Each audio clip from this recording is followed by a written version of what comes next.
Hi friends, ಹೇಗಿದ್ದೀರಿ? ಎಲ್ಲರೂ ಚೆನ್ನಾಗಿದ್ದೀರಿ ಅಂತ ಅಂದ್ಕೊಂಡಿದ್ದೇನೆ. ಬನ್ನಿ, ಇವತ್ತೊಂದು ಹೊಸ ವಿಧಾನದಲ್ಲಿ, ಕಡಿಮೆ ಸಮಯದಲ್ಲಿ, ಕಡಿಮೆ ಇಂಗ್ರೀಡಿಯೆಂಟ್ಸ್ ಹಾಕಿ ಹೊಸ ವಿಧಾನದಲ್ಲಿ ಮಾಡಿರುವಂತಹ ಒಂದು ವಾಟರ್ ಮೆಲನ್ ರೈಸ್ ತುಂಬ ಅದ್ಭುತವಾಗಿ ಬಂದಿದೆ. ಹೆಲ್ದಿಯಾಗಿ, ಟೇಸ್ಟಿಯಾಗಿ, ಹುಳಿ, ಖಾರ, ಸಿಹಿ ಎಲ್ಲ ಮಿಕ್ಸ್ ಆಗಿರುವಂಥ ಒಂದು ಅದ್ಭುತವಾಗಿರುವಂಥ ಒಂದು ವಾಟರ್ ಮೆಲನ್ ರೈಸ್ ಇದು. ಬನ್ನಿ, ಇದನ್ನು ಮಾಡೋದು ಹೇಗೆ ಅಂತ ನೋಡೋಣ. ಬನ್ನಿ, ಇಲ್ಲಿ ನಾನು 1 ಗ್ಲಾಸ್ ಅಕ್ಕಿ ತಗೊಂಡಿರೋದು. ಇದು ನಾವು ಬಿರಿಯಾನಿ ಎಲ್ಲ ಮಾಡ್ತೇವಲ್ಲ, ಉದ್ದ ರೈಸ್. ಇದು ಉದ್ದವಾಗಿರುವಂಥ ಒಂದು ಬಿರಿಯಾನಿ ಮಾಡುವಂಥ ಒಂದು ರೈಸ್. ಯಾವುದು ಬೇಕಾದರೂ ತಗೊಳ್ಬೋದು ನಿಮಗೆ. ಈಗ ಇದನ್ನು ಚೆನ್ನಾಗಿ ತೊಳಿಬೇಕು. ಈಗ ಇದನ್ನು 3 ರಿಂದ 4 ಸಲ ಚೆನ್ನಾಗಿ ತೊಳಿಬೇಕು. ತೊಳೆದು ನಾನು ಇದನ್ನು ಒಂದು 10 ನಿಮಿಷ ನೆನೆಯಲಿಕ್ಕೆ ಇಡಲಿಕ್ಕೆ ಉಂಟು. ಇದನ್ನು ನಾನು ಚೆನ್ನಾಗಿ ತೊಳೆದು ಇದನ್ನು ಒಂದು 10 ನಿಮಿಷ ಸ್ವಲ್ಪ ನೀರು ಹಾಕಿ ನೆನೆಯಲಿಕ್ಕೆ ಇಟ್ಟಿರೋದು. ಈಗ ಇಲ್ಲಿ ನಾನು ಇದು ಕಲ್ಲಂಗಡಿಯನ್ನು ಕಟ್ ಮಾಡುವ. ಇದು ಒಂದು ಚಿಕ್ಕದಾಗಿರುವಂಥ ಒಂದು ಮೀಡಿಯಮ್ ಸೈಜಲ್ಲಿರುವಂಥ ಒಂದು ಕಲ್ಲಂಗಡಿ ಇದು. ಈಗ ಇದನ್ನೆಲ್ಲ ಕಟ್ ಮಾಡಲಿಕ್ಕೆ ಉಂಟು. ಹಾಗೆಯೇ ನನ್ನ ವೀಡಿಯೋಸ್ ನಿಮಗೆ ಇಷ್ಟ ಆಗುವುದಾದರೆ ಒಂದು ಲೈಕ್ ಮತ್ತು ಸಬ್ಸ್ಕ್ರೈಬ್ ಮಾಡೋದನ್ನು ಮರಿಬೇಡಿ. ಹಾಗೆಯೇ ಪಕ್ಕದಲ್ಲಿರುವ ಬೆಲ್ಲೈಕನ್ನು ಕೂಡ ಪ್ರೆಸ್ ಮಾಡಿ, ನಿಮಗೆ ನೋಟಿಫಿಕೇಷನ್ ಬರ್ತದೆ. ಹಾಗೆ ನಿಮ್ಮ ಫ್ರೆಂಡ್ಸ್ ಫ್ಯಾಮಿಲಿ ಜೊತೆ ಶೇರ್ ಮಾಡಿ, ಸಪೋರ್ಟ್ ಮಾಡಿ. ನೋಡಿ, ಈ ಥರ ಕಲ್ಲಂಗಡಿಯನ್ನು ಕಟ್ ಮಾಡ್ಕೋಬೇಕು.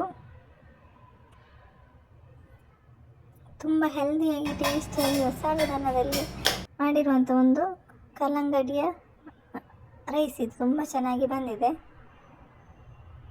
ಟೇಸ್ಟ್ ಅಂತೂ ಸೂಪರ್ ಆಗಿದೆ. ಸಿಹಿ, ಖಾರ ಎಲ್ಲ ಮಿಕ್ಸ್ ಆಗಿರುವಂಥದ್ದು. ತುಂಬ ಟೇಸ್ಟ್, ತುಂಬ ಚೆನ್ನಾಗಿ ಬಂದಿದೆ. ರೆಸಿಪಿಯನ್ನು ಟ್ರೈ ಮಾಡಿ. ನಿಮ್ಮ ಅನಿಸಿಕೆ ಅಭಿಪ್ರಾಯಗಳನ್ನು ಕಮೆಂಟ್ ಬಾಕ್ಸಲ್ಲಿ ತಿಳಿಸಿ. ಹಾಗೆಯೇ ಸಬ್ಸ್ಕ್ರೈಬ್ ಮಾಡೋದನ್ನು ಮರಿಬೇಡಿ. ಹಾಗೆ ನಿಮ್ಮ ಫ್ರೆಂಡ್ಸ್ ಫ್ಯಾಮಿಲಿ ಜೊತೆ ಶೇರ್ ಮಾಡಿ, ಸಪೋರ್ಟ್ ಮಾಡಿ. ನೋಡಿ, ಈ ಥರ ಕಲ್ಲಂಗಡಿಯನ್ನು ಕಟ್ ಮಾಡಿ ಇಟ್ಕೊಂಡಿದ್ದೇನೆ. ಈಗ ಇದನ್ನು ಮಿಕ್ಸಿ ಜಾರಿಗೆ ಹಾಕ್ತಾ ಇದ್ದೇನೆ. ಮಿಕ್ಸಿ ಜಾರಿಗೆ ಹಾಕಿದ್ದನ್ನು ಈಗ ಚೆನ್ನಾಗಿ ರುಬ್ಬಿ ತರ್ತೇನೆ.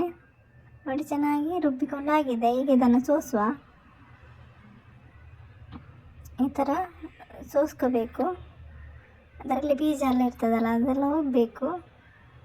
ನೋಡಿ, ಈ ಥರ ಸೋಸ್ಕೋಬೇಕು. ಅದಕ್ಕೆ ನಾನು ನೀರು ಆ್ಯಡ್ ಮಾಡಲಿಲ್ಲ, ಆಯಿತಾ? ಬರೀ ಕಲ್ಲಂಗಡಿದ್ದೇ ಜ್ಯೂಸ್ ಇದು. ಈಗ ಇದನ್ನು ನಾನು 1 ಗ್ಲಾಸ್ ಅಕ್ಕಿ ತಗೊಂಡಿರೋದು. ಈಗ 2 ಗ್ಲಾಸ್ ಜ್ಯೂಸ್ ಸಿಕ್ಕಿದರೆ ಸಾಕಾಗ್ತದೆ ನಮಗೆ. ನೋಡಿ, 1 ಗ್ಲಾಸ್ ಉಂಟು. ಈಗ ಇನ್ನೊಂದು ಗ್ಲಾಸ್, 1 ಗ್ಲಾಸ್ ಅಕ್ಕಿಗೆ 2 ಗ್ಲಾಸ್ ಕಲ್ಲಂಗಡಿ ಜ್ಯೂಸ್ ಹಾಕಿದರೆ ಸಾಕಾಗ್ತದೆ. ಇದಕ್ಕೆ ನಾನು ನೀರೇನು ಆ್ಯಡ್ ಮಾಡಲಿಲ್ಲ, ಬರೀ ಕಲ್ಲಂಗಡಿಯ ಜ್ಯೂಸೇ ಹಾಕಿರೋದು. ಈಗ ಇದನ್ನು ಗ್ಯಾಸ್ ಮೇಲೆ ಇಡಬೇಕು, ಸ್ಟವ್ ಮೇಲೆ ಇಟ್ಟು. ಈಗ ಇದಕ್ಕೆ ಒಂದು 1/4 ಟೀ ಸ್ಪೂನು ಮೆಣಸಿನ ಹುಡಿ ಹಾಕ್ತಾಯಿದ್ದೇನೆ, ಖಾರದ ಹುಡಿ. ಒಂದು 1/4 ಟೀ ಸ್ಪೂನ್ ಗರಂ ಮಸಾಲ ಹಾಕ್ತಾಯಿದ್ದೇನೆ. ಒಂದು 1/4 ಟೀ ಸ್ಪೂನು ಧನಿಯಾ ಪುಡಿ ಹಾಕ್ತಾ ಇರೋದು. ಈಗ ಇದು 1 ಟೀ ಸ್ಪೂನು ಚಿಲ್ಲಿ ಫ್ಲೇಕ್ಸ್ ಹಾಕ್ತಾಯಿದ್ದೇನೆ.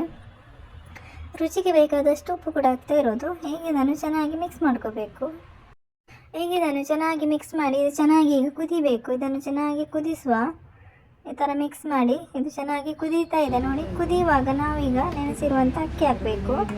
ನಾವೀಗ ತೊಳೆದು ನೆನೆಸಿರುವ, ಇದರಲ್ಲಿ ನೀರಿನ ಅಂಶ ಇಲ್ಲ, ಸ್ವಲ್ಪನೇ ಇರೋದು. ನೀರೆಲ್ಲ ಆವಿಯಾಗಿದೆ, ನೀರೆಲ್ಲ ಎಳ್ಕೊಂಡಿದೆ ಅಕ್ಕಿ. ನಾನು ಸ್ವಲ್ಪನೇ ಹಾಕಿರೋದು, ನೆನೆಯಲಿಕ್ಕೆ ತಕ್ಕಷ್ಟು. ಅದೆಲ್ಲ ಎಳ್ಕೊಂಡಿದೆ ಅಕ್ಕಿ. ನೀರಿರಬಾರ್ದು ನಾವು ಹಾಕುವಾಗ.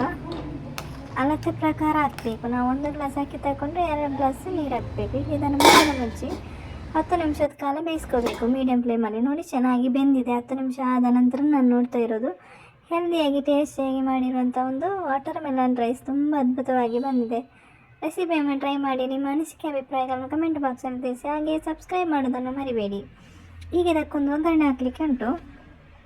ಇಲ್ಲಿ ನಾನು 2 ಟೇಬಲ್ ಸ್ಪೂನ್ ಎಣ್ಣೆ ಹಾಕ್ತಾ ಇರೋದು. 1 ಟೇಬಲ್ ಸ್ಪೂನ್ ಸಾಸಿವೆ ಹಾಕ್ತಾ ಇದ್ದೇನೆ, ಮತ್ತು 1 ಟೇಬಲ್ ಸ್ಪೂನ್ ಗೋಡಂಬಿ ಹಾಕ್ತಾ ಇರೋದು. ಈಗ 1 ಟೇಬಲ್ ಸ್ಪೂನು ಒಣ ದ್ರಾಕ್ಷಿ ಹಾಕ್ತಾ ಇರೋದು. ಈಗ ಇದನ್ನು ಸ್ವಲ್ಪ ಫ್ರೈ ಮಾಡಿ, ಚೆನ್ನಾಗಿ ಫ್ರೈ ಮಾಡ್ಕೋಬೇಕು. ಫ್ರೈ ಮಾಡಿದ ನಂತರ ಈಗ ಇದನ್ನು ನಾವು ರೈಸಿಗೆ ಹಾಕಬೇಕು. ನೋಡಿ, ಈ ಥರ. ಈಗ ಇದನ್ನು ಚೆನ್ನಾಗಿ ಮಿಕ್ಸ್ ಮಾಡ್ಕೋಬೇಕು.